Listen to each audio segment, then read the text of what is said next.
kind of had 2 items, just follow-up discussion from some of the main points from October 13th. That was a month ago when we met. And then we want to start to kind of identify network improvements. Let's start to identify the sidewalk gaps, the complete street gaps, so that we can start to prioritize those types of programs for and make a recommendation to Rob and the select board. So it's kind of a lot to cover.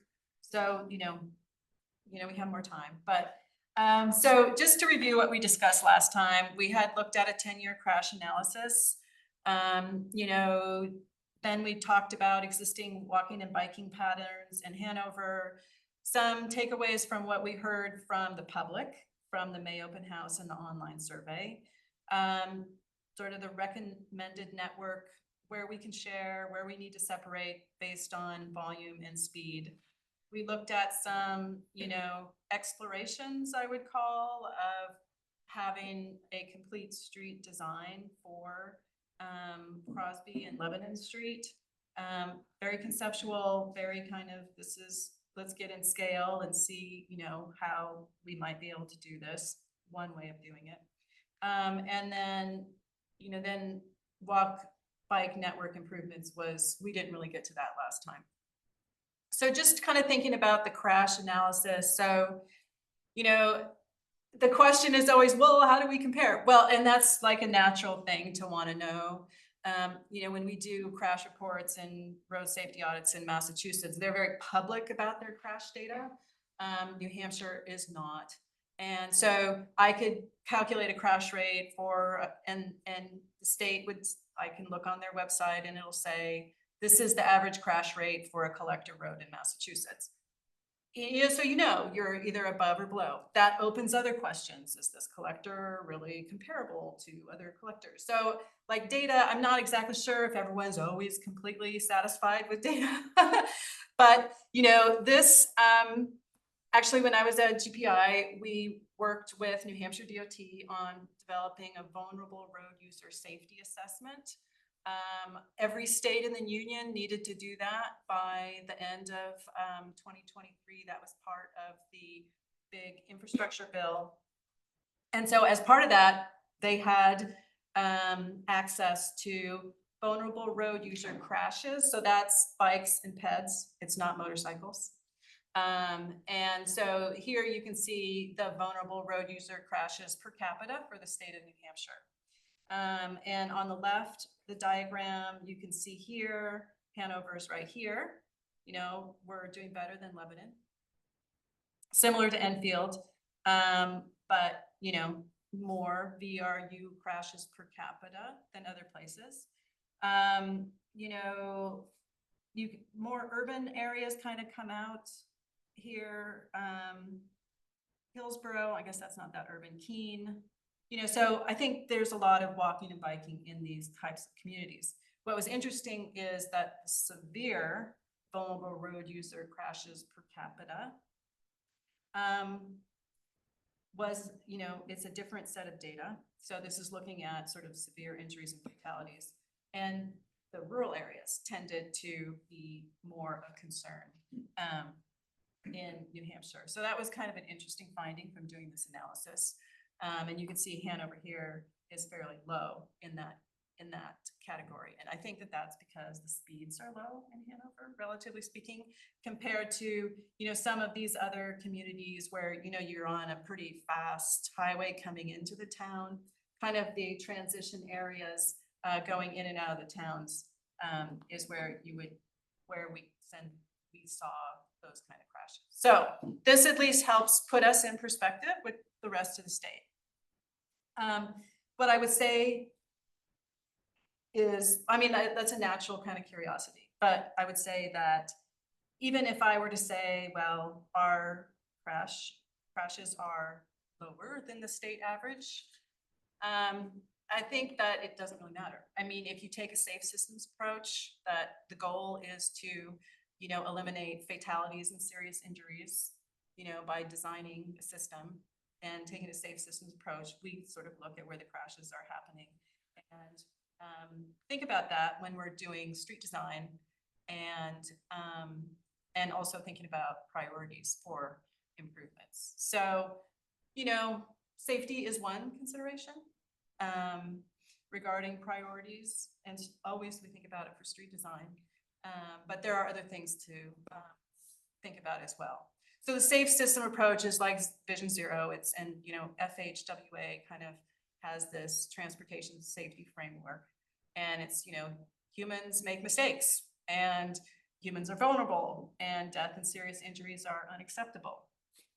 And the responsibility is shared, and we need to design a system where we're proactive about safety, and redundancy is critical. So that means that, you know, there's more than one way to sort of make safety important in street design. And it's road design, but it's also speed. Like, notice speed is one of the 5 pillars. So speed is very important. You know, safer vehicles, that's another thing that to think about in terms of not the town, but it is a real problem. You know, a lot of, when I'm in Massachusetts, just the number of right hooks of trucks, they just cannot see bikes. You know, there's things that you can do on vehicle design. Some of the fleets, they're talking about mirrors and, you know, like being able to cure blind spots on big vehicles. So, you know, that's a whole nother part of the safe system approach that's different from, you know, infrastructure design. So I have a question. So if you, you know how our rear view mirrors now will let you know if there's a car in that lane or approaching you.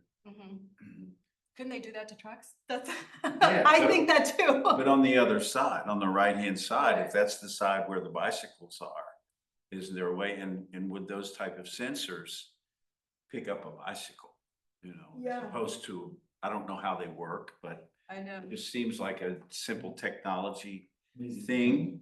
Yeah, it's new vehicles. I would hope that they do that, but you know, that's like federal standards for vehicles, and you know, it was pretty interesting.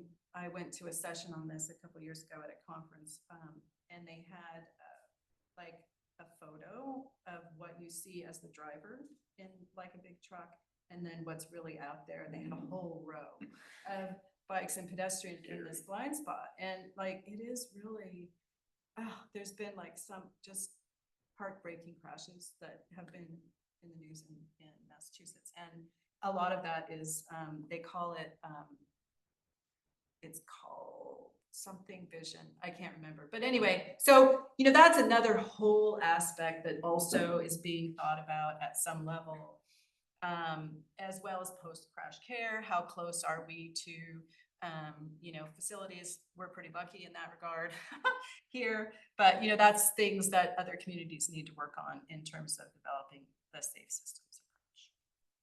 So, so I still think that the safety takeaways that we talked about, you know, pedestrian injury crash trends are declining. And I think Hanover should keep up the good work on that. And I do know that there has been a focus over the last, you know, as long as I can kind of remember, the police of, you know, especially looking at crossings and making sure crossings are safe. Bicycle injury trends are increasing. We looked at that in the data. You know, it seems like a lot of bike ped crashes are in town. Seems logical, just based on that's where a lot of the activity is for people walking, people biking, and also cars going through there. So Lebanon, wheel locks, North Main and College Street. And it also looked like the number of injury crashes were higher kind of July through November. So there might be a possible role for pedestrian and bicycle education there.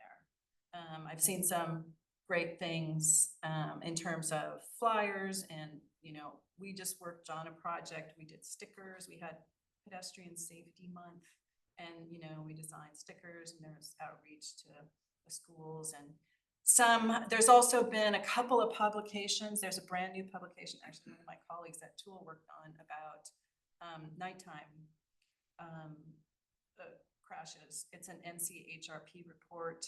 And there's, you know, sort of nighttime is important. to look at, but it's not just about lighting, making it better. Lighting is one thing, but you know, safe speeds, you know, the whole safe system, safe speeds, safe intersections, all of that is important as well. So we talked a little bit about walking and biking pattern. So is that all? Please stop me. Is that all good? Yeah, You're good and on that? Wheelock was both east and west, right? Yes. It's all Wheelock. The wheelocks. Okay. I call them the wheelocks, yeah. And then the interesting thing was that East Wheelock in the last 5 years has had more crashes. Lebanon was in kind of the first 5 years. So, or did I get that backwards? Yes, no, that's true. It seemed like there were some crashes up by the co-op intersection Yeah, that were Or like changed. stores. Mhm, and yeah, just- there was, Just south of. yeah. Does that, You guys probably know, you respond to them all. Yeah. Yeah, there seemed like just north of just south of the high school. Yes, just Whereas south in of the high past, school. it used to be around Crosby A crossing. and then also kind of closer to Main Street. does the bicycle data also include scooters? The bicycle data would probably include scooters. They're considered a vehicle, so when it's entered, it's in a vehicle and usually specified as a scooter. So I'm not sure the numbers, how you pulled them, but did it differentiate when you saw them? I saw, so when the crashes that I looked at, did not see any scooters in my crashes, and it may be because these were just bike ped crashes. I didn't have all of the If it was crashes. bicycle specific, then that's probably the data that you would have had, but I believe they are designated as vehicles in our record management system as far as just like because we also have those, I don't know, Vespa style scooters, the bigger ones.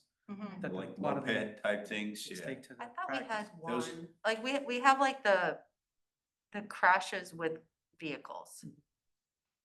So if there's no vehicle, we don't have those, but I thought there was one on East Wheelock near Bulge that we had. It was actually like a hit and run. Yep. Of a I remember Of a scooter, scooter. yeah, So. but I don't know if it's. So I don't- got the think- data I from think you. Yeah, it might, We had a I don't scooter know that if hit a we, You car. might I think have we it. probably just put it in the pedestrian, I don't remember where. I also That was only like looked the at only- injury We had crashes. a scooter hit a car in Maynard too, like over here this year. Was it an injury crash? Rescue responded, but I think he declined transport, Okay. but he had hit his head. So I think there should be a distinction between the mopeds, like the little motorcycles that are abundant, and the scooters, whether they're e-scooters or not. Those should be separate, because it seems to me that the motorized, the ones that look like motorcycles travel on the roadway Yep. almost exclusively, whereas the e-scooters and the push with your leg scooters go anywhere a bicycle would go, Mhm. legal or not. Yep. I know Vespa type vehicles need to be licensed, don't they? Yes, they're supposed to be. We tend to see some like legacy ones that are just left around and utilized here. I mean, that fraternity over there on Main Street that has like. I don't know who- I 20 couldn't of them speak to any parked in the specific front source. yard.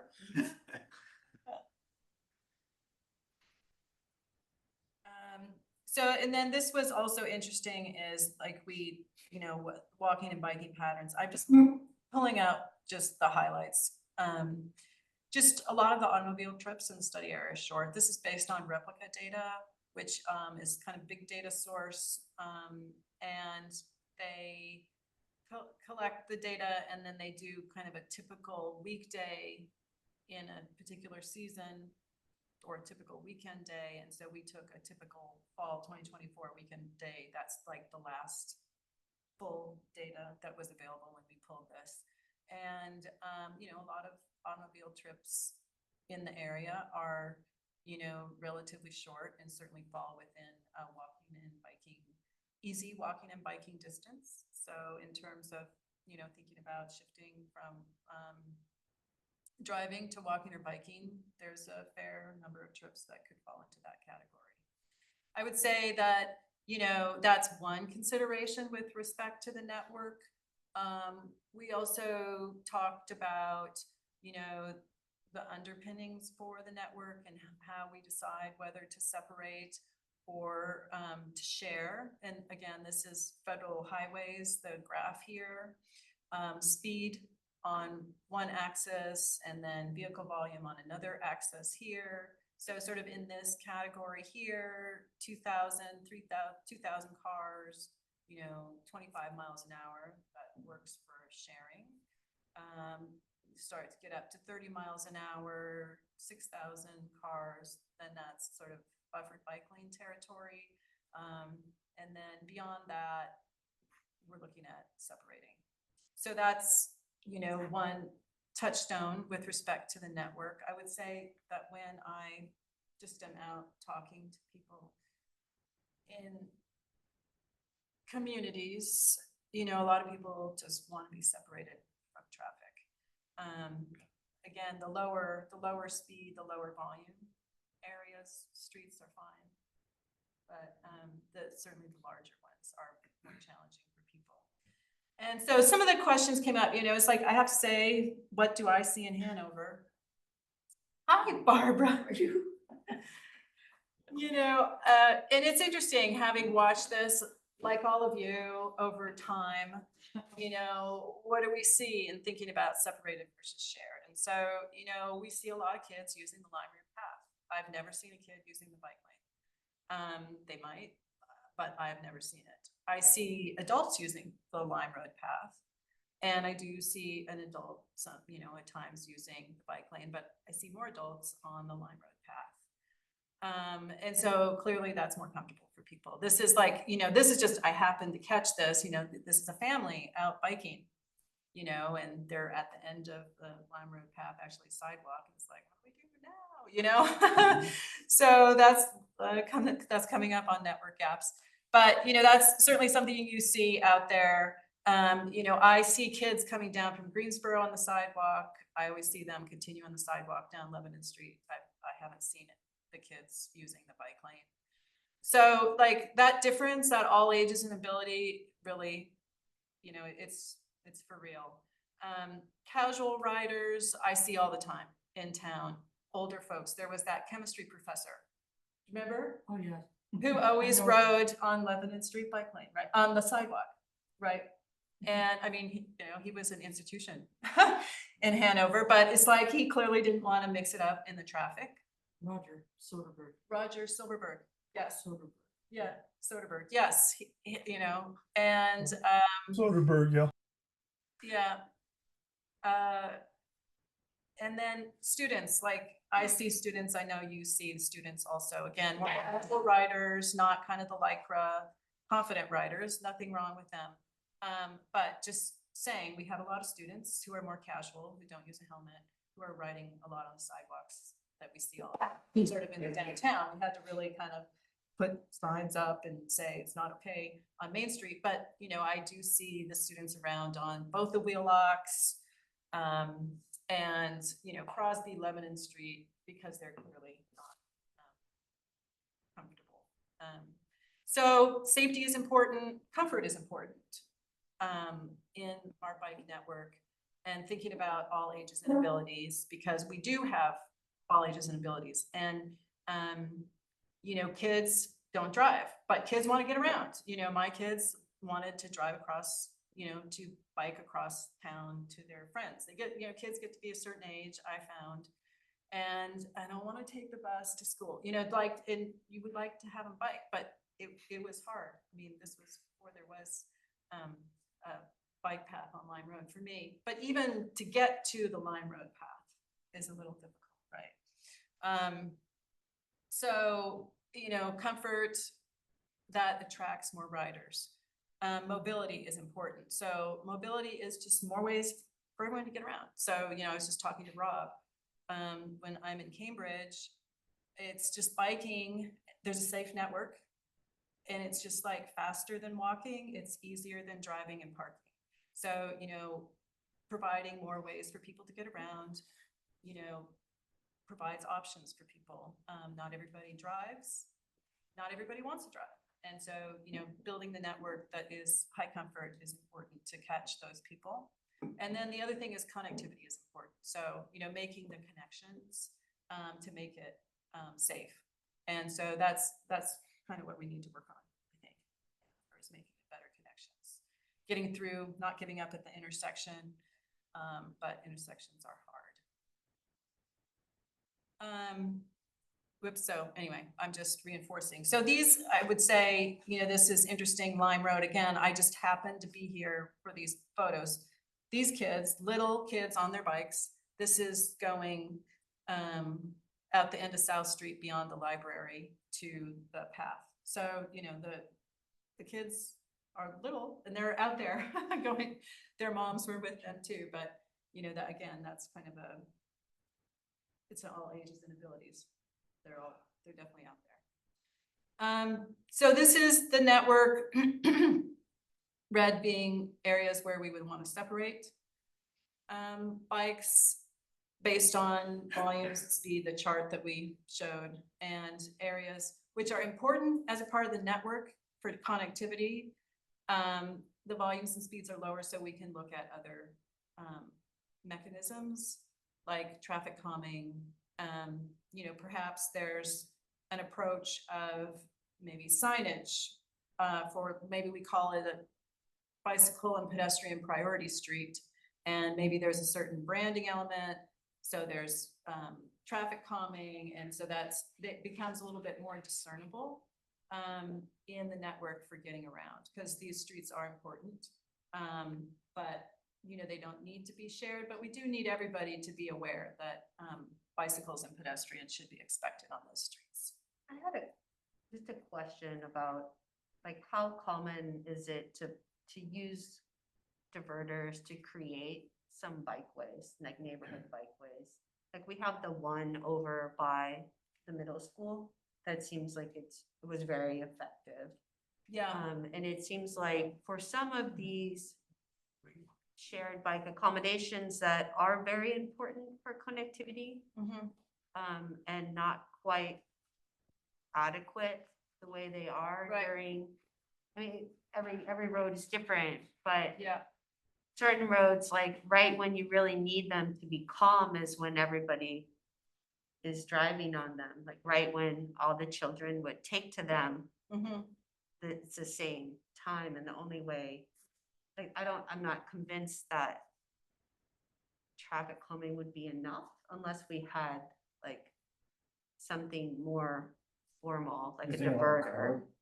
What? Kind of like curbing or something? Well, hard? like between, Dresden. right, the Dresden neighborhood and Richmond Middle School, we have bollards. And they're flexible, like we could get something through if we needed to, but people used to Is there drive like a little there and now landscape they island? don't. So Yeah. there was a big ugly fence Yeah, at one time, and that was a problem because, kids go between the Ray School and the Richmond School. And I think you could walk through, but you couldn't bike through. So we went through a whole discussion about that and made it sort of like a diverter. So bikes and pets could go through, but it also needed to be traversable for the fire department. yeah, So there was all these things that went Yeah. into how we thought about that design. I just noticed there was a bunch of them when I was in Montreal. Montreal, yeah. And so some places, there was enough room that there was completely separated bikeway. Other ways, they had made a series of one-way streets so that they dead-ended in a way that they were really local traffic only. And then other ways, they had diverters. Right. And it was But- just like series of, each road had whatever Right. ended up working. The problem is you got a grid there. San Francisco has that too. And so like they have the slow streets. And so that, you have a grid, and on the slow streets, the local traffic can get through, but there are diverters, as you said, that kind of really discourages through traffic. It's not impossible, Are they but effective in they- yes. discouraging traffic? yeah. I think. Yeah, and you'll see, I think we have a picture somewhere of, just all these kids, because they take it to, my daughter lived on a slow street, Page Street, and you know, and they also go there, you got topography, so it's nice and flat, and, yeah, you see bikes using those streets Yes. and picking out the grid. The problem in Hanover is we don't really have the redundancy of that kind of grid to kind of really divert. But we can Except for that calm. one. There's the one, yeah, there's the one by Courier, right? Well, Courier and Hubby Lane. Yeah, Courier and Hovey has a neck down, Yes, a neck down. right? But where I see potential, if the neighborhood were interested in it, is on Rip Road. Mhm. Because then all of the good work people have built up, getting kids to walk and bike Mhm. recently, Mhm. would blossom further. Mhm. Yeah. And then, because right now, that's a great road to walk and bike on, pretty much except for when you are trying to get to school. Because there's so many. Yeah. I know we had so many discussions about Rip Road over the years, you know, and the Valley Road advisory bike lanes were actually sort of a pilot for Rip Road. I mean, that was the thinking on that. Originally, like, could we do something like that there? They There's the rejected it, didn't speed humps there. Yes, there was worry about parking, like, if you parked on the street, like a mower guy or something like that, there was that kind of worry. You know, when I talked about it with Dick, when he was here, from the Netherlands, they invented it. He said they allow that kind of incidental. It's not, it can Oh. happen. Yeah, it could be okay. So that's the thing about, you know, Rip Road is, yes, maybe there is some additional calming that could go on Rip Road. That would help. It's, you know, it's also, there's been more research on speed humps and traffic calming. And really the spacing needs to be kind of closer than what it is on Rip Road, really, because people go over and then they speed up. They go over and they speed up. So, you know, But like, how crazy would that really be at Verona and Rip? Like, where you could, now you can walk to your neighbors without worrying about Verona, and being how crazy like- would what be? a diverter. A diverter. Yeah, that the police and fire can get through and other people can't. So you're diverting what? Off of Rip Road? Vehicle traffic from, I think like, rather, we but need to not define what letting a it be, diverter is. oh, yeah, not letting it be a Through through traffic. So a road. diverter generally just shifts the line Oh, of the okay. road, as I understand. it? Is it something like that where you have to drive on? No, in like, Is it they have flexible? them in, yeah, they're basically just flexible bollards. I can pull down, there's different ways of doing it, there's like there's a street in Hollywood that you can drive from one direction, but you can't drive all the way through to the 101, and so now that's like, for like 2 blocks, you have like a safe route instead of taking Sunset, right? Because there's like nobody, But so the driving down there. local traffic can get through. no, They can't. Bill, I Well- have a question sometime. Thank you. they could walk or bike, but they wouldn't be able to drive, like, so right at Verona, it's just it's a Like low cost way of saying, okay, this is no longer cut through for vehicles. Cause the problem is cut through traffic there. That's, I mean, it's a road that carries like 300 cars a day, super low volume, like, Right. we wouldn't even care, We wouldn't except even that, care. you A know, lot of school kids use it. and the huge percentage of those cars that are driving like To at school. 7:45. To That's, school. yeah, that's Yeah. the problem. And, yeah, so what if that weren't an option?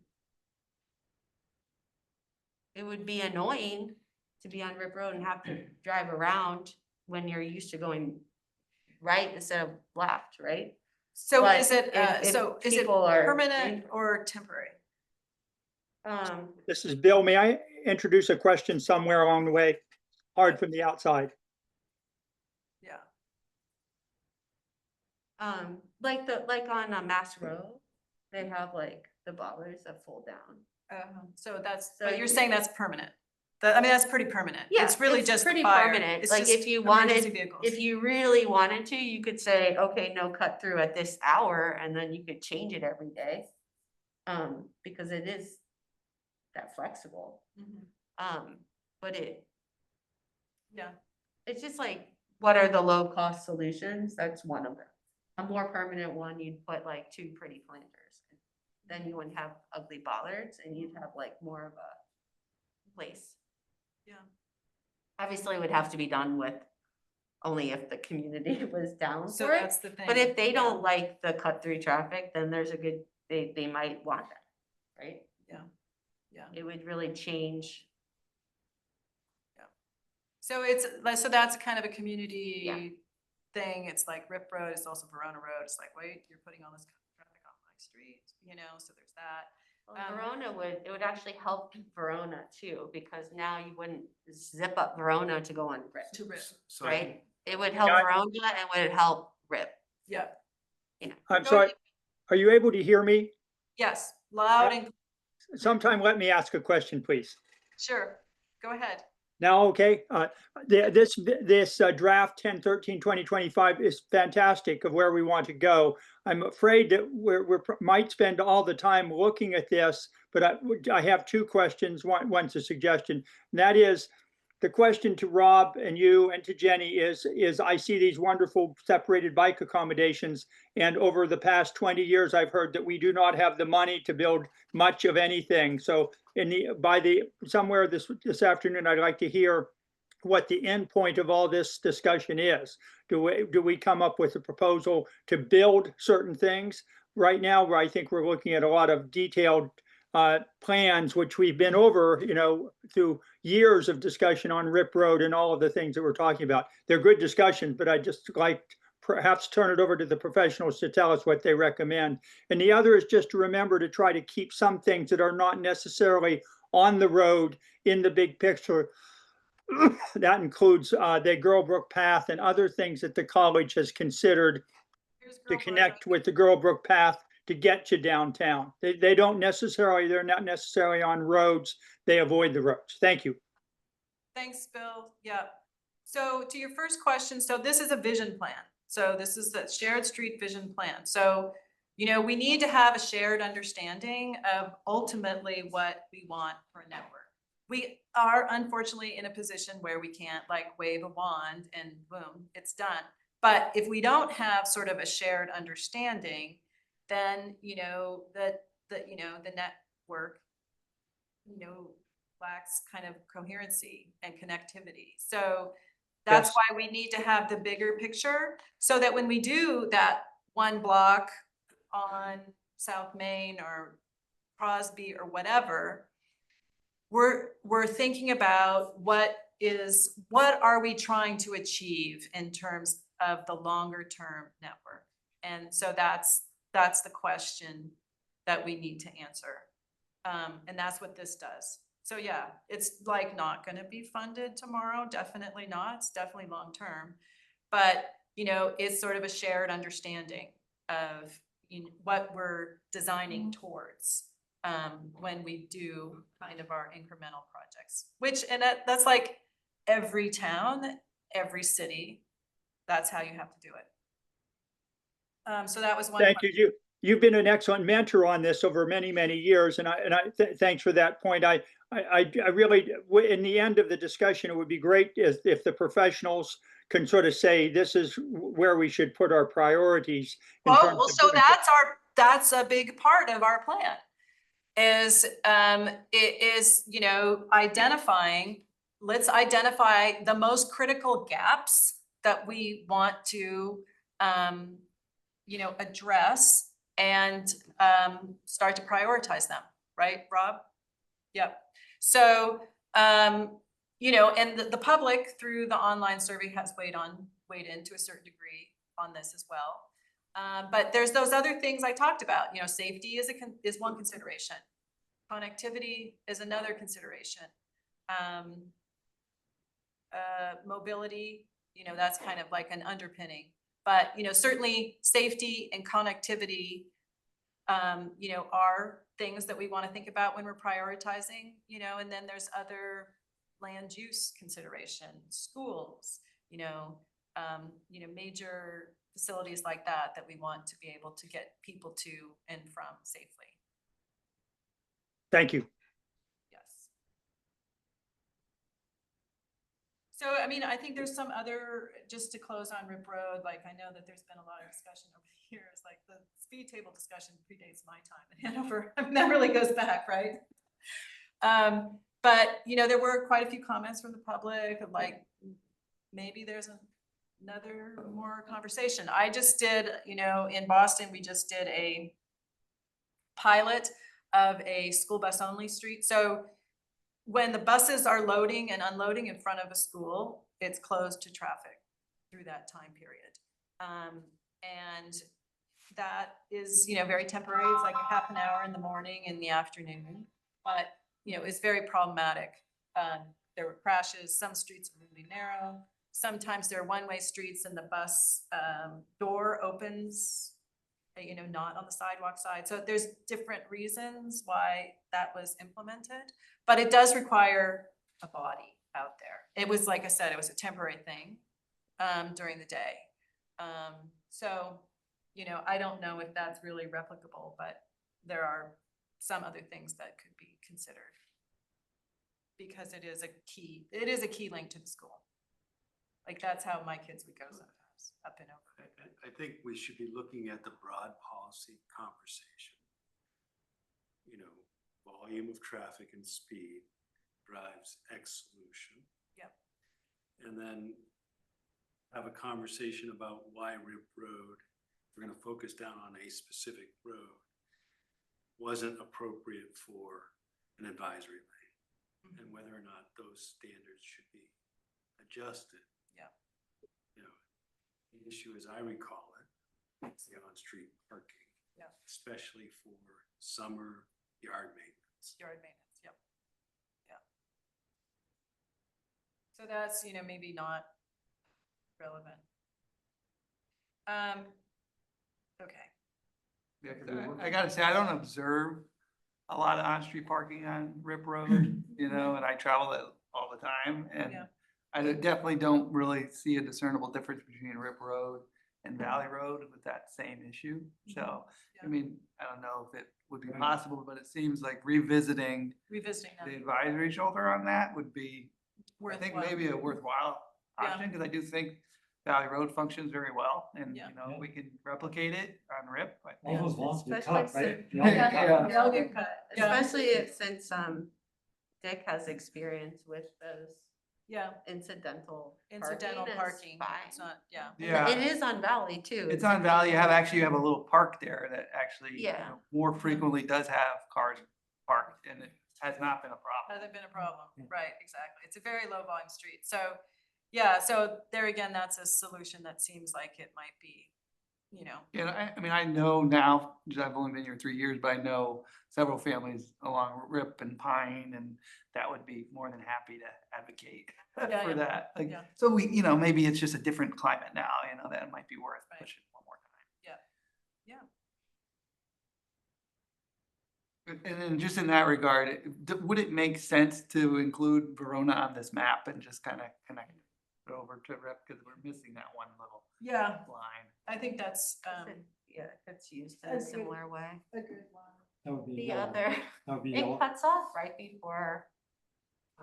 Right before it Graphene. hits, Goes from Valley Road Extension. And that over was to my the other road. question. like- yeah, like, here, yeah. Yeah, that's where Verona So you, is. you designate that as a yellow.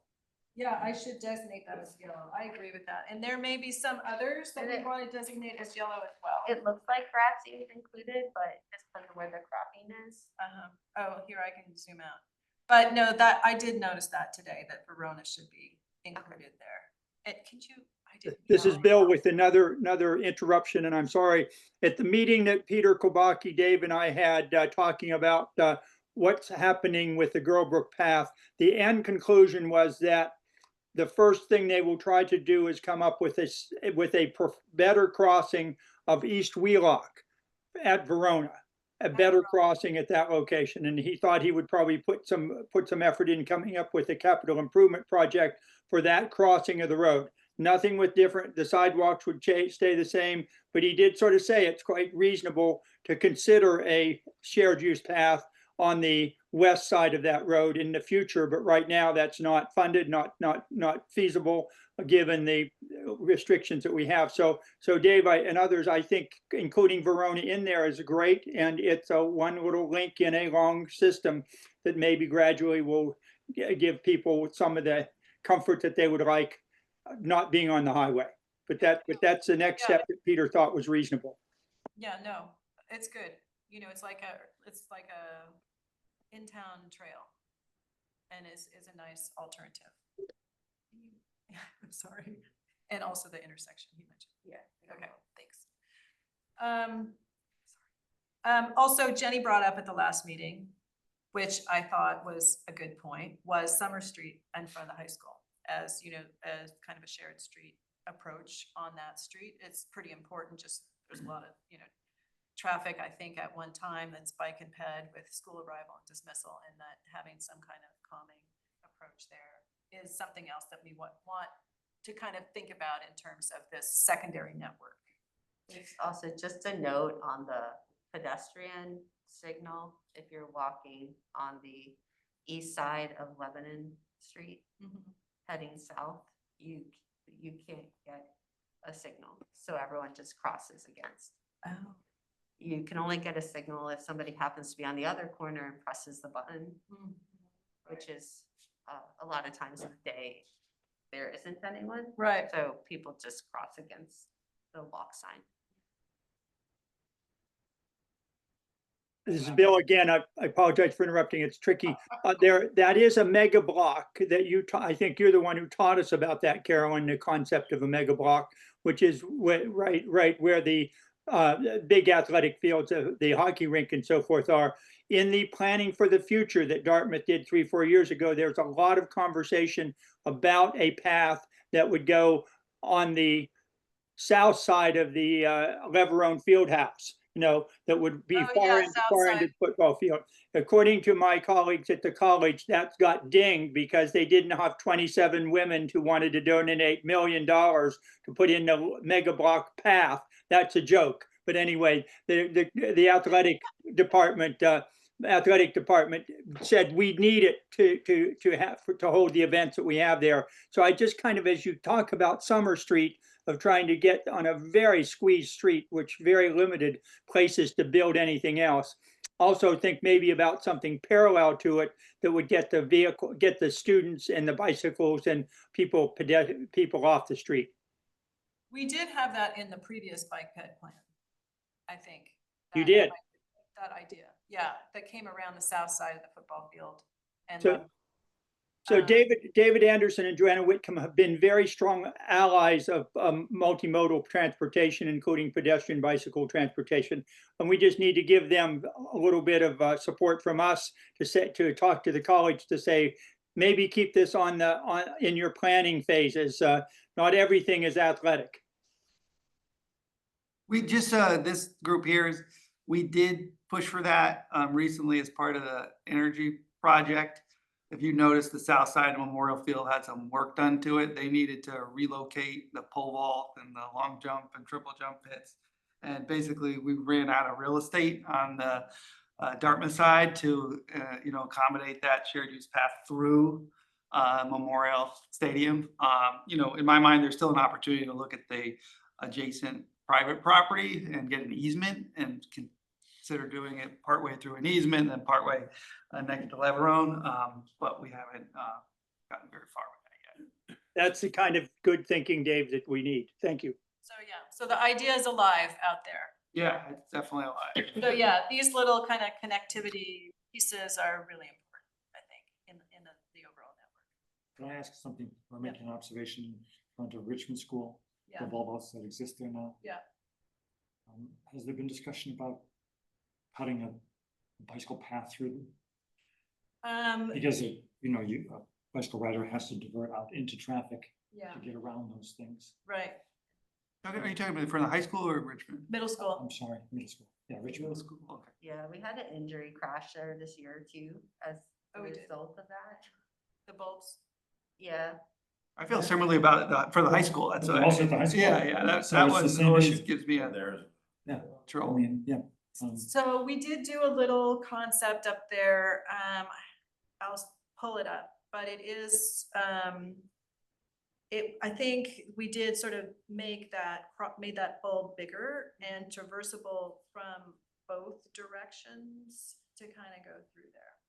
Okay. So I can show you that concept, Okay. because that Dresden Street is really, like, I think there's one house there. And then it's the lot behind, which is not that many. There's not that many vehicles even back there. It's a very, very low use street. So You're talking about the bump outs online. online, Yeah. yeah, In front of Richmond, Yeah. in front of no, yeah. Richmond, yeah. on Yeah. both sides. Yeah, for people. We did do a little, we made it sort of a mixing zone. We did make the bulb out a little bit bigger and made it sort of a ped bike mixing zone, and it was sort of ramped. Yeah, yeah.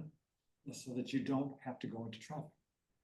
You can just cut over. Well, it's like you ease into traffic. Oh, so you mean using where the parking is when the parking's not there? So, Right now, the Oh. bike lane like dead ends into the bulb. Yeah. Into the bulb out, yeah, Yeah. yeah, And it's also not lit, right, and it's, so right. what happened with the guy who got injured was there was a truck there and he just had to bail because he couldn't merge into the lane. Right. So he Yeah. got kind of squished. certainly in the morning, Yeah, it's filled with traffic. You know. the parking's there. Right, the parking there or the drop off, it's As the parent. mostly drop off for parents, right, at the Richmond Right. School. But the rest of the time, But for the rest of the time, Got it's it. an obstruction. you have to go around the bulb out to get Yes. back into the Yeah. parking traffic. So it's almost like if the bulb out were bigger, then Traversable maybe and we could bigger. have it traversable, which is, Yeah. sounds like what? so, yeah, I did, Traversal, you mean going up and over it? No, yeah, yeah. Like ramped. A cut through or a ramp over it or something. yeah, I don't think we need to get into this kind of detail. Sure. I think we should be talking at 50,000 feet elevation conceptually. What are the hot button areas? So that is a hot button area though. Yeah. Oh, I'm acutely aware of it. Yeah, Well, Yeah. we're talking about yeah, traffic diversion and calming and stuff like that. Yeah. And then, you know, you raised the point about what is diversion, how do you define it? So So, you know, I'm relying on Carolyn to confirm what a diverter is. Yeah, sorry, I might have the wrong word. So my recollection of a diverter is it's a complete lane shift or the Yeah. blocking of one direction of the lane to keep it a residential feel. And I'm looking to you to confirm it. yeah, that's usually what it is. It's usually hard Yeah, but it's not and you divert the it doesn't cars. prohibit traffic. Well, it does divert cars, yeah, All cars? yeah. But I mean, there's some that are permeable as well. Okay. Then now we have common terminology. I mean, it varies. Okay, so any other comments along those lines? So the next thing that I wanted to start to brainstorm with you is to think about kind of what we've heard and, you know, what are the gaps? You know, what are the things we want to prioritize going forward? You know, having this bigger understanding of what the network is. So now we can start to plug in some of the pieces. You know, and this is what we heard on the survey. So, you know, there was a lot of comments on Greensboro Road. That was the most. Shared use path, sidewalk, traffic calming were the primary things there. Again, the issue with Greensboro Road is it's the state's road and we can't do a sign, we can't do paint, we can't do anything without the state's kind of permission. So, you know, again, this is a vision plan. So certainly the vision for the long term would be to have a sidewalk or a shared use path on Greensboro Road.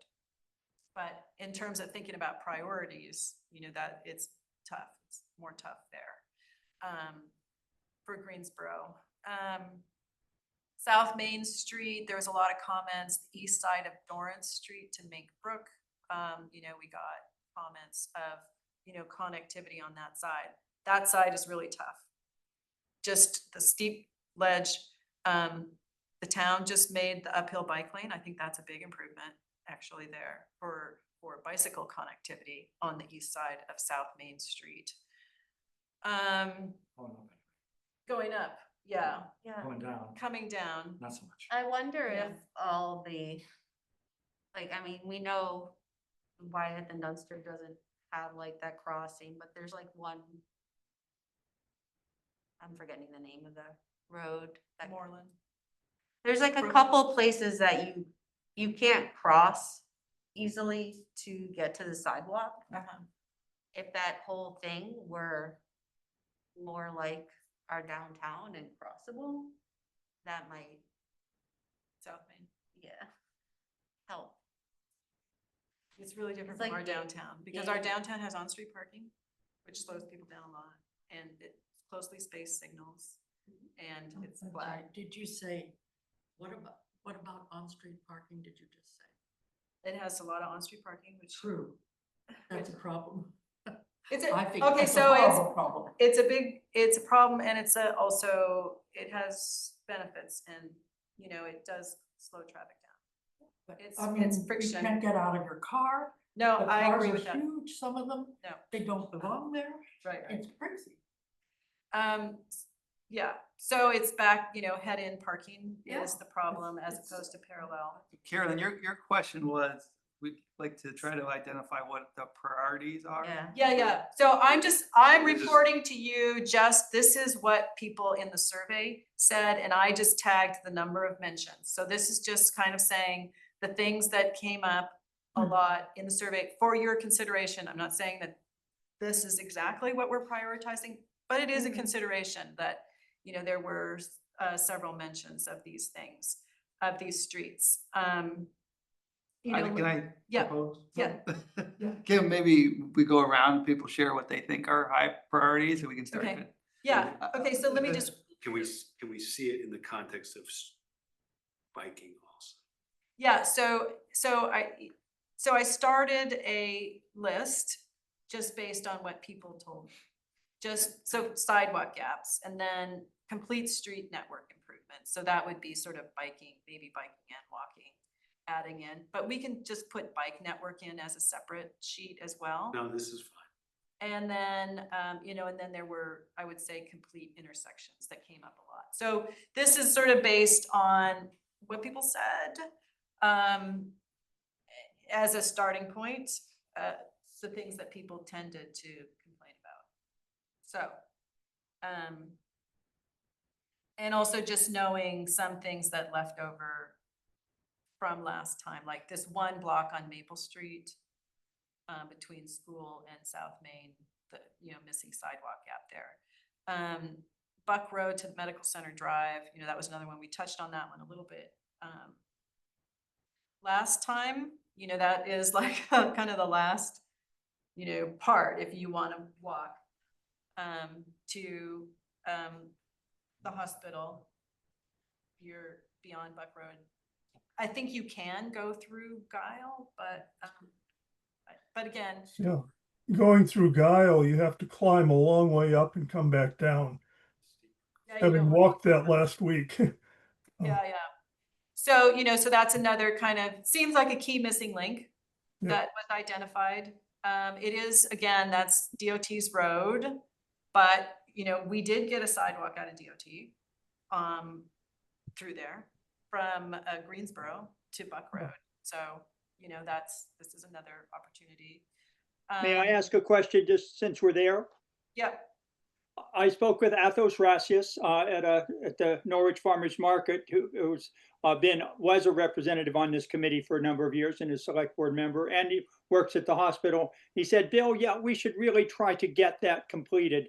I'm sorry to hear that that hasn't happened. So my question is, how do we get a group that involves the town, the hospital, and any other appropriate people to do that? I mean, I don't know that we need to spend 2 years sort of prioritizing again to try to go do something that we've been trying to encourage for 10 years. So I guess to Rob and Jenny, is there interest in trying to meet again with the powers that be at the medical center to say, let's see how we can get it done? With all the limitations, understanding that it's DOT land and who's going to own the bridge and all that sort of thing. It seems like we ought to be able to just do that. So since that is on one of the priority lists and there's been a lot of discussion, is that something we should try to do now, or do you want to put it on hold until we've kind of had a chance to go through the master planning process? So, I mean, I don't think the master planning process is gonna be that much longer. So it'll be on the list. And Rob, correct me if I'm wrong, but I think that the town can, engage with New Hampshire DOT about that sidewalk extension. And I think it comes down to who's gonna plow it a lot of times, right? And so that's, kind of an agreement between the town and DOT, right? That's, you've hit all the issues, and it's also where within the right of way. Our preference was outside, where it's already improved. Mhm. I'm not sure they're gonna give us that luxury. Right, yeah. So, yeah, Bill, I mean, that's definitely something that, will be on the will be on the list, we'll discuss the priorities. But Thank first- you. First we have to kind of identify, clearly it's a critical gap. Okay, so Brook Road, was mentioned a couple times also. There's just a little short segment on Brook Road between South Main and the Mink Brook Path that people kind of swing around there, and if you're a pedestrian, it feels kind of scary. So like a short bit of sidewalk that, there's a curb or something between you and the cars turning. That was, again, I'm reporting what, Seems like another potential candidate for an advisory lane. Like Brook Road. it's straight, it's under 300 people. It's like, yeah, it's true. it's all the things. Visibility's pretty good. Yeah. Yeah. Though I don't know if this is a different issue, like right next to Main Street, because Because if it's there's DOT's something, yeah, road. if there's something different right next to Main Street that somebody was asking for a landing pad or something. I think there's a crosswalk there. I think Yeah. people feel that they're a little vulnerable. And these are the comments, again, from looking at the survey. Well, a kid got hit, I think is probably why. Well, Yeah. that's So fine. that's how. Can I offer a comment? Yeah. Just because I feel like we could talk in detail about each of these individual projects. I just want to kind of think a little bit Go bigger bigger picture. picture, yeah. So, I think all these are a priority to somebody, right? Yeah. But there's not necessarily line of sight to many of them. Right. I think we have line of sight to some potentially very impactful projects that I would like to be prioritized. So when I think about West Wheelock and East Wheelock, I think there's opportunity for bicycle and pedestrian improvements that are Yeah, those being are huge. considered Yeah. now that I think have the potential to be, shift the paradigm significantly.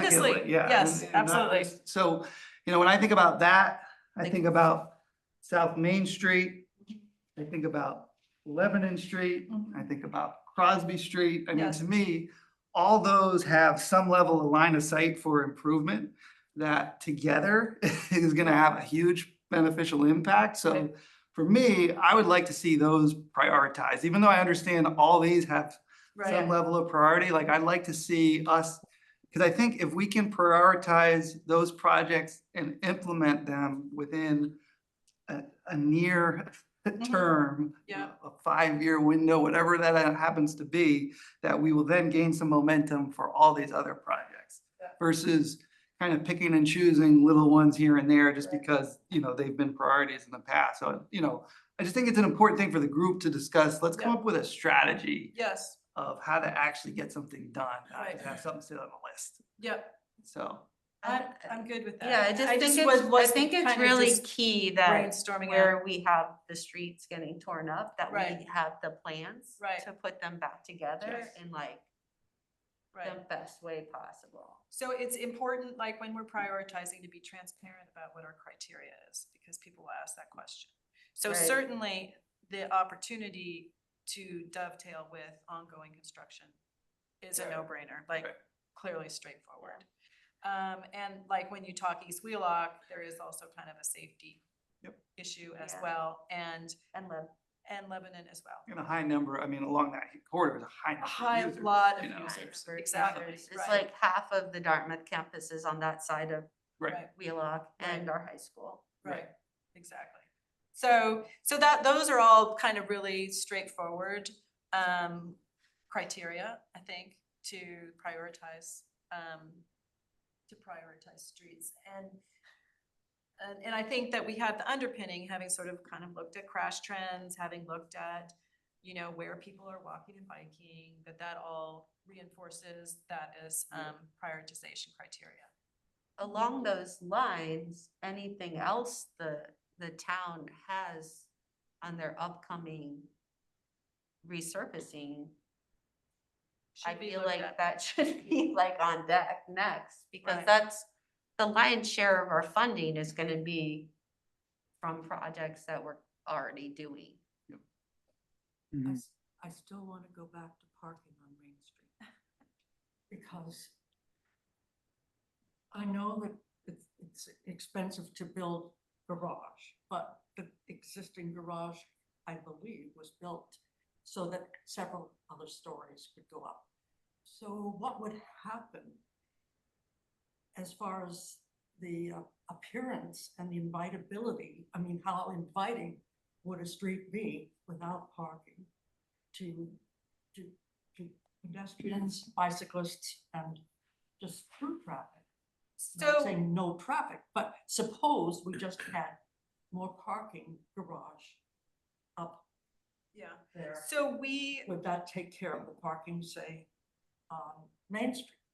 We did do a couple of concepts for South Main that included, one included changing the angled to parallel parking to give more Oh, I space. said no parking. Honestly, Barbara, I would not recommend that for a retail district. I just absolutely wouldn't, I wouldn't recommend that. Both sides? You know, you could tweak around like with different things, but, you know, on-street parking, whether you agree or not, it does calm traffic, it does slow traffic, it does add activity. And I'm not the only one. I can actually send you a NACTO publication that talks about how to think about prioritizing curbside uses in different land use zones. And, you know, it's, you know, I've just, in my career, I've worked on 2 pedestrianized main streets that were completely dead, like the Lebanon one, and reintroduced traffic to them, and they then become very, very invigorated. I do know what they did in Washington, in Seattle. They on streets where there had been parking, they then have make the streets sort of snake along between vegetation. And Yeah. it'd be nice to be slowing down stormwater down Right. that street. Yep. And it's really a shame to be still stuck in pavement everywhere. Right, no, but there's other things that you can do as well. In Newport, on the main street, they did put porous pavers underneath the parking, so the, you know, stormwater goes and it can go through. It doesn't have to be the whole street, but it can be part of the street. So, Yeah. you know, I can show you a photo. You don't have to. Broadway and North Main, but Yeah, that, I again, see that's a plenty. design detail that's kind of further down the road. What I about think that- parallel parking? But that question to Yeah, me, parallel, yes, that's why I said, we did do an alternative that had parallel parking, converting angle to parallel, which in my personal opinion, I think works better because, you know, backing out blindly into traffic, you know, doesn't work really well. It does provide some of that, you know, life between the street and the shops. And it, you know, it does buffer pedestrians. Actually, there's a very good book called Walkable City by Jeff Speck, also talks about the importance of, you know, having parallel parking just in a lot of places for the traffic calming and for the buffering of pedestrians aspect. So, you know, but just converting angled to parallel, there will be a loss of spaces. And and Jenny are gonna hear a lot about that from the downtown businesses, right? You lose about Right. 2/3. I can't remember what the You numbers lose were. 38 total, 37 total. Right. By going from angled to parallel. And But what is the putting in- delta between what we choose to lose for the parklets and what we lose on So it's 16 total. 16? Additional. So what you experience day to day, you really lose in Yeah. 16. So I think we're, This is Bill with another. I was gonna Yeah, try to there's a lot suggest- to talk about there. Yeah, but- I yeah. think for me, I'd like to understand, are we gonna have categories of prioritization? Because to me, like, the town's already investing money in South Main Street. It's the one of the highest priorities. So Right. do we have levels of prioritization? So, because I don't want to give the impression that Yes. these other things don't matter, I'm but I trying to want work to it put out with them. you. I don't Yeah. have it done, but Yeah. I need to hear exactly. Well, I guess maybe what the you group should just talk said. about what, can we agree on a categorization? Yes, And then we can start filling in those Yes. categories? yes. 1, 2, And 3. so the Bill- first one is like construction projects that are pending, right? You know? Yeah, Yeah, so and that's, that's sort of two categories. One is influenced by right. well, I think geo there's, change, and the other is influenced by our resurfacing program. and I think that we need to be cognizant of the allocation of funds that trip curb line changes, draining changes, and other things go beyond resurfacing needs. Right. And if we're going to advocate for the broader changes, there's design cost and construction costs that aren't being borne out by just the resurfacing. Yes. This is Bill with another suggestion. This is a great conversation, but I have a feeling we occasionally are getting into the weeds and the asphalt and the parking spaces as we always do. And Dave's suggestion that we have a process, I think is a good one. And I would propose that this committee, working as a committee on Zooms and so forth, is not maybe the most effective way to do it. That perhaps Jenny and others assign 2 or 3 people from the committee who have insight into working with Carolyn and Rob perhaps, or other people in the planning, to sort of say, this is what we really think is going to happen. So since we can't talk about water lines and so forth here without getting lost, does that make any sense that we have a small working group kind of sit down and listen to the professionals and come back to the committee and say, we really recommend that Wheelock be the focus of where we spend our efforts for the next 5 years, or Lebanon Street or Girlbrook Path, or whatever it is that we kind of say is the most key thing that we want to work on. And I say that in light of having that time with Peter Kobaki being told, no, we can't do that, Bill, because our department doesn't have time to do the background survey to figure out whether it's feasible to do it. So we just can't do it since we're too busy with other things. I think we may have a lot of dreams, but they're not real. And so we need to have people who can say, this is not realistic to be talking about doing this kind of project. Anybody have any other thoughts, or anybody else No. eager to kind of sit down with Okay, Carol? okay, okay, let Rob get in. I think Rob, that was. a good Rob, time. get a word in edgewise here. I'm That not, point we take loud and clear. yeah, I think if we have it on the screen, I think we can all agree, setting aside the Lime Road conversation for a second, because there's 3 of them, that all of those should become prioritization. Some of them are lower hanging fruit. Let's say South Street Library to path. We're working on that currently. Yay. It's private property owned by the Catholic Church, and we need their involvement. So, those are things that are in the works.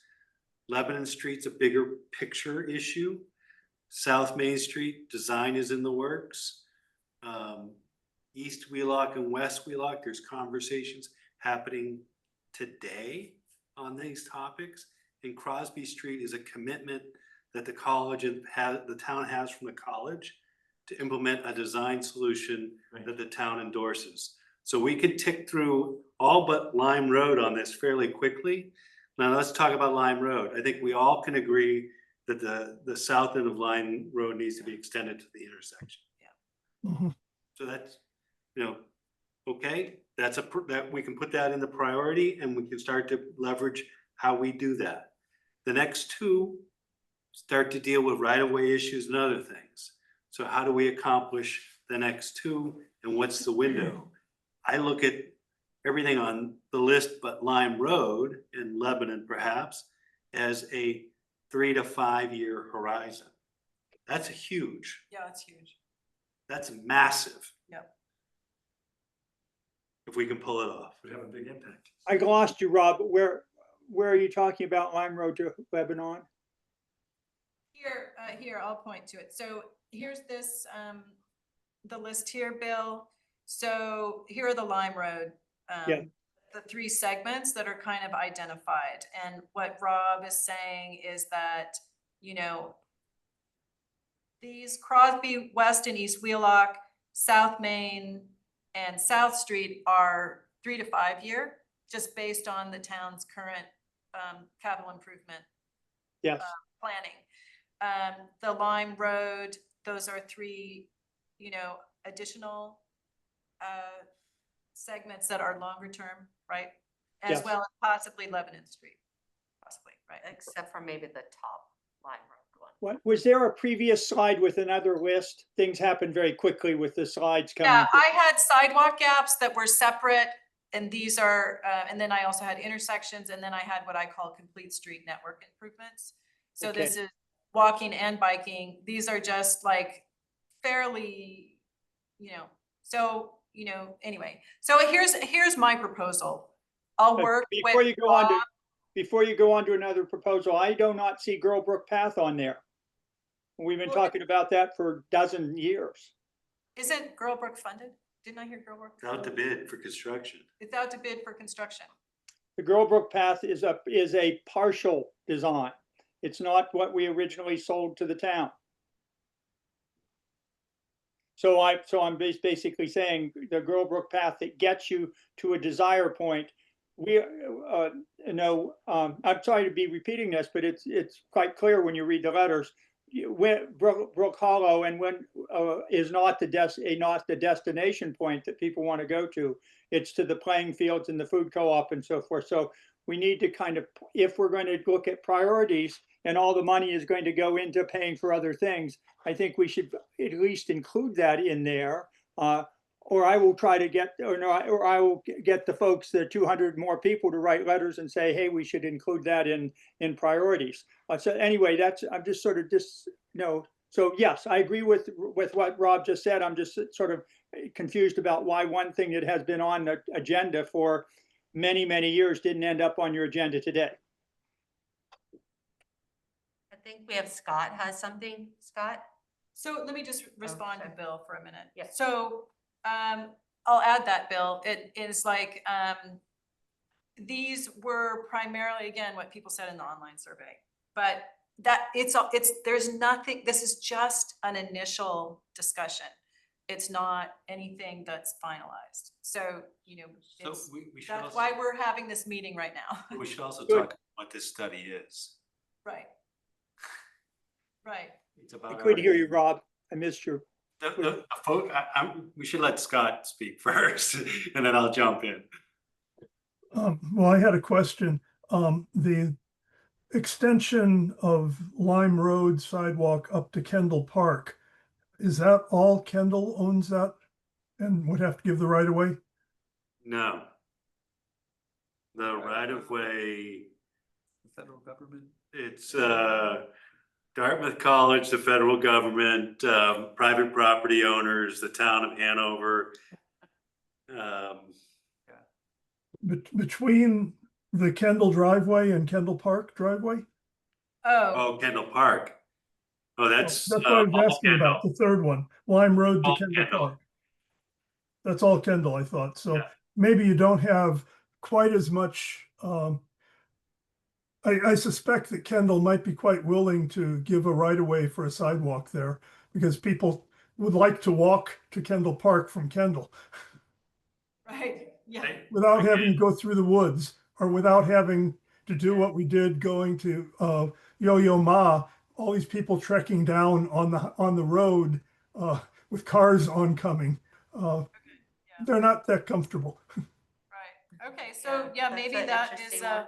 that's an It- interesting, I routinely see people walking there from Kendall to Kendall Park. right. Um, And so Yeah. I would say that should be a shared use path, just so that ultimately that will be a shared use path, that whole length. Yeah, But I'd agree. maybe that's something that is picked off, just that segment sooner. So, Jenny's gonna write that down. So, Yeah. so Thank you. like, again, thank you for that.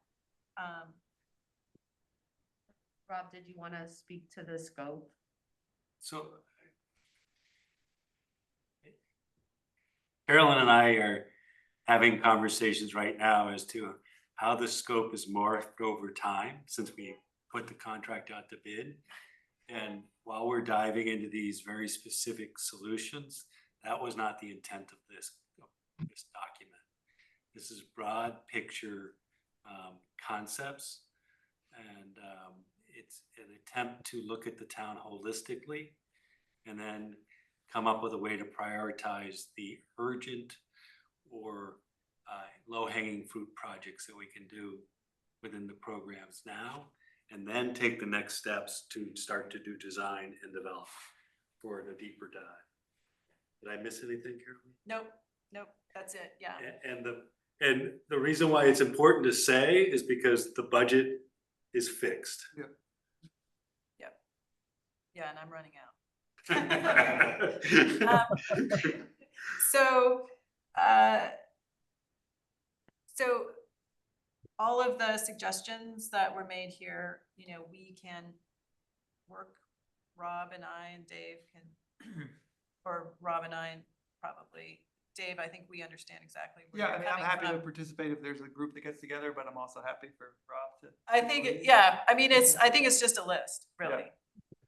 And sort of why things are being prioritized, again, being transparent. So there's gonna be clearly the things that are construction related, and then I think there's we'll have to look at some of those other special cases that we might want to think about, like the south end of the Lime Road path, the Kendall sidewalk to Kendall Park, like, things like that. North Park between Wheelock and Line, also to bring out potential sub on Wheelock, and you get the park, and then you have a sub on Line. What happens in that block? So I think in this vision plan, the vision plan says ultimately that should be a shared use path on the west side. And so then, Of that Park? of North Park, yeah. It's- Because yeah. it would go all the way down ultimately. Yeah, It's the volume and speed. I wonder, and this is probably outside the scope, but for the stuff that is not imminently going to be kind of reconstructed, if there's also low-cost interim things that we could think about. Like there's ways to change like the operation of College Street so that it's more friendly to biking along. And we already have Park as a place where people drive. Like there is a redundancy there. It's one of the few places we have a redundant driving thing, or it's kind of similar to like where do we think about low cost ways of changing the operation on the street? Would just sort of be where my head goes if we can't do everything, all at once, which we can't. Or maybe it's not worth doing those, but it seems like you can get a lot of bang for your buck out of changing the operation. Can I ask just one big picture question that I think is important? So, just improvement list to be developed with the bike walk committee. So is this a bike walk committee plan, or is this a town manager in consultation with the bike walk committee town plan? I think that's important because for me, that gravitas of having the town manager and like the town staff say, here's our plan, we want funding and the capital improvement process There, takes it up to another level. As long as this committee supports the content of the plan and is Yeah. intimately involved. there's there's a couple things, right? So last year at our town meeting, part of the budget was funding this plan. Yeah. Because it was important to fund this vision of a network. Yep. So that we could eventually, as we redo our streets, have like a goal, have a vision, so we could build out a network. This year, the select board has as their priorities, as their goals, to complete this plan. Yep. And they also have to complete a capital improvement program plan for walking, biking, and transit. Yep. As you added Yeah, to yeah. our walk bike plan. Yeah. So hopefully, So are you seeing This this then as keeps a select moving, board like- plan? You know, Well- like that the select board would actually kind of take action on it and kind of own it and be like, yes, this is our shared vision. It's not simply the vision of a small group of people that are really into like pet stuff. oh, I mean, I can't really speak for the other select board members other than they unanimously adopted it as a goal to have a plan. Yeah. I don't know how much they care to get in the weeds about it. Well, I don't, I, So yeah. it is an official town plan, right, Rob? So the way I envision it is we're gonna have a draft, we're gonna have buy-in from Bike Walk and others, and Right. we're gonna present it to the select board Right. for their consideration, so that it can be used as a tool to derive the projects that we bring forward. So you see some formal endorsement of it at the, Yeah, not unlike the policy that you helped update, Right, right. complete streets, I just drew a blank. Complete street, yeah, complete streets Right. and Scott with the Vision Yeah. Zero. I guess I'm just kind of honing in on, none of this happens without funding, without support for Yeah. conceptual design for projects that we haven't even really thought through yet, or actual funding for implementation, and we Yeah. don't control any of that. Yeah, and I think some of the challenge there is in understanding the phases of all of these Yep. things. And being able, like, so if we say have conceptual plans for Crosby, Wheelock, and Lebanon, say, to like then understand like, oh, to even move forward on this, we need money for design plans. Yep. Like, so that's ready, like that kind of, there's still like an understanding gap in like what it We need takes. to college and need our right of way for a while. Yeah. Yeah. So, I mean, you are an advisory committee to the select board, Yeah. correct? Yeah. So that's, so we're working through you. Yep. Um, Bill with a question when you have a moment. So. we're Yeah, so I working guess through- just not, maybe it doesn't change the process at all, but just thinking of ways to ensure that the select board as a body has ownership over this plan is kind of my final point. So if they get an opportunity to have a short work session without, us to understand, like, here's the content that we've developed so far, you guys have any additional input, just something so that they feel like ownership. I think that would be important. I have one additional suggestion. I think Dave's on the right track. We are very fortunate to have professional people involved with our town manager plan, with a planner, Carolyn, Joanne, well, a number of people who are professionals here.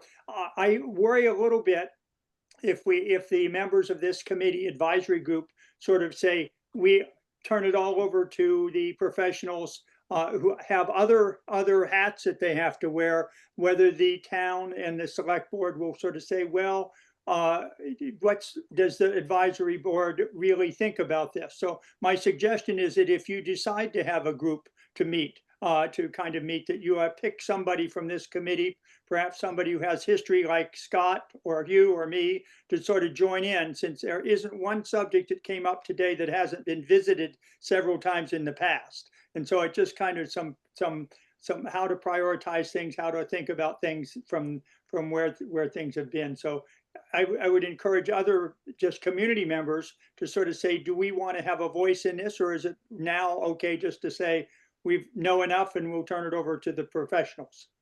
I would suggest that you include one of us in those conversations.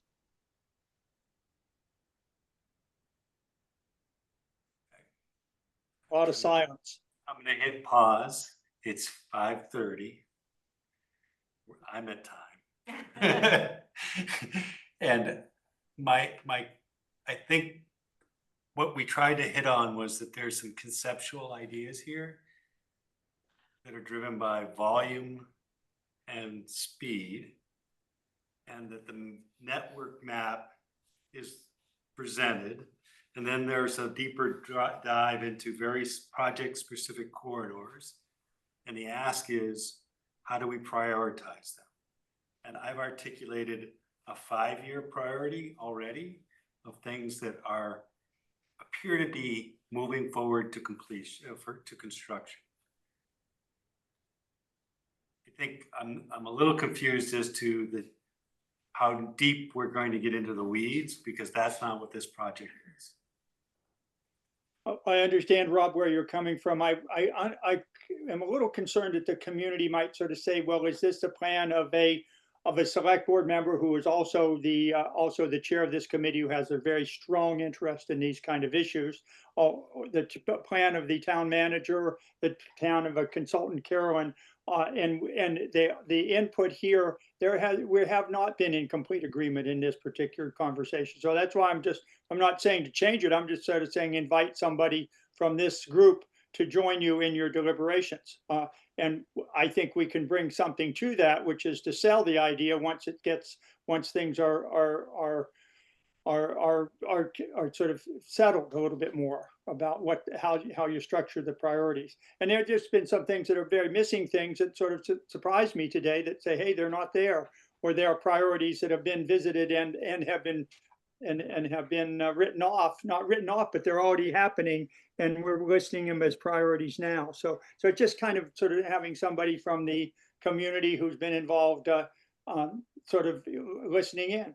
And so if Scott's doing it, and I can call Scott and say, hey, would you present this piece to the group when you meet with them, or whoever you choose to do it, I would just suggest them having some uninvolved community advisory group. Thank you, Bill. This committee is the advisory committee to the select board. This committee will be taking a position on this plan, and it may not be a unanimous position. That's the way committees work. Understood. Yep.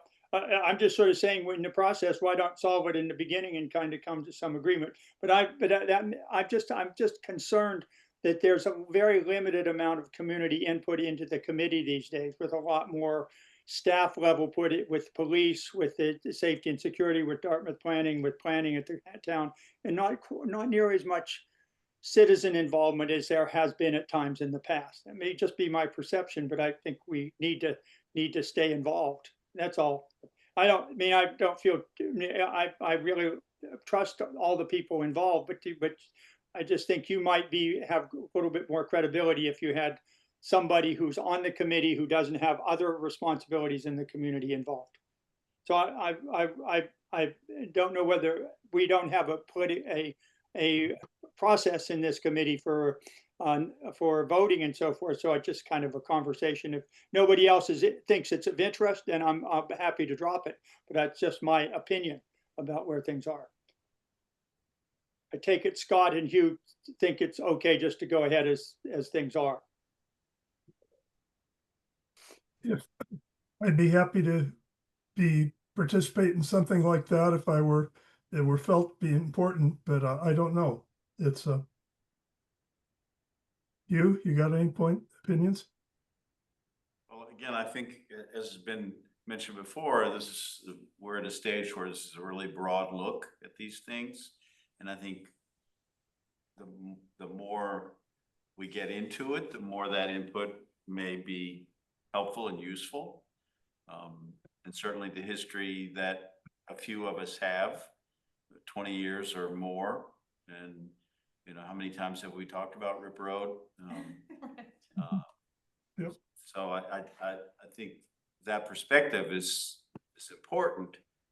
But right now, we're at a pretty broad look at this, and I hope that we, work towards bringing all that together as we get more specific.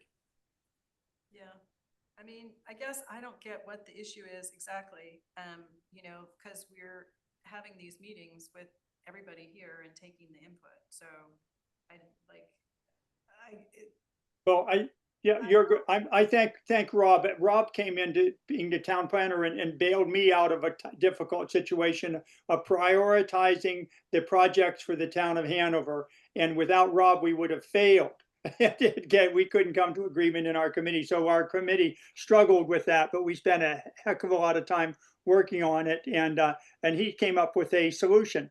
It is very, very similar to what you're working on. So we're making good progress at keeping lists, but and occasionally chipping away with something. So I'm okay with it. It's fine. I'm happy to come back. I'm just sort of there are lots of things I would love our committee to be doing, and that we don't have time to do it because we're dealing with this kind of high level stuff. But there are other high level things we should be working on. I just think it might be beneficial to have a work group addressing this separately and coming back and saying, this is what we say.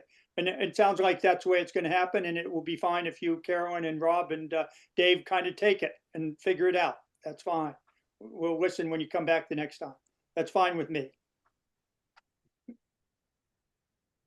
Is there anything in the priority list that we've talked about that you disagree with, setting aside the Girlbrook MUP extension because it wasn't part of the road network? That was the nature of this plan. Rob, I mean, just because we're talking about it and it's not new, it is part of the plan. If you read the original notes, the town then changed it after what all the letters that came in that said, so it was part of the plan originally. But that's no, it wasn't on the diagram I just showed. But that's why we're having these meetings is like, absolutely. And I'm not saying everything is like set in stone. That's why we're talking. So we can add. And that is fine, and I'm sort of hopeful that there are other sides to that, but that's just the way things kind of change around, and why it's good to have a little history involved in it. The second is that the only other one that I just didn't see was getting things finished up to the hospital, but that's because it's in the state of New Hampshire. You and I walked that street. We set an amazing amount of data collected on that particular section of 120, sort of saying something needs to be done. We were successful at getting a sidewalk through Sand Hill all the way up to Buck Road, but then we got stalled. But that's just another one that's not on this list, and I don't think. And Well, it was on this list. It was on the- absolutely was on this list. We Okay, spent a then lot of time talking about it.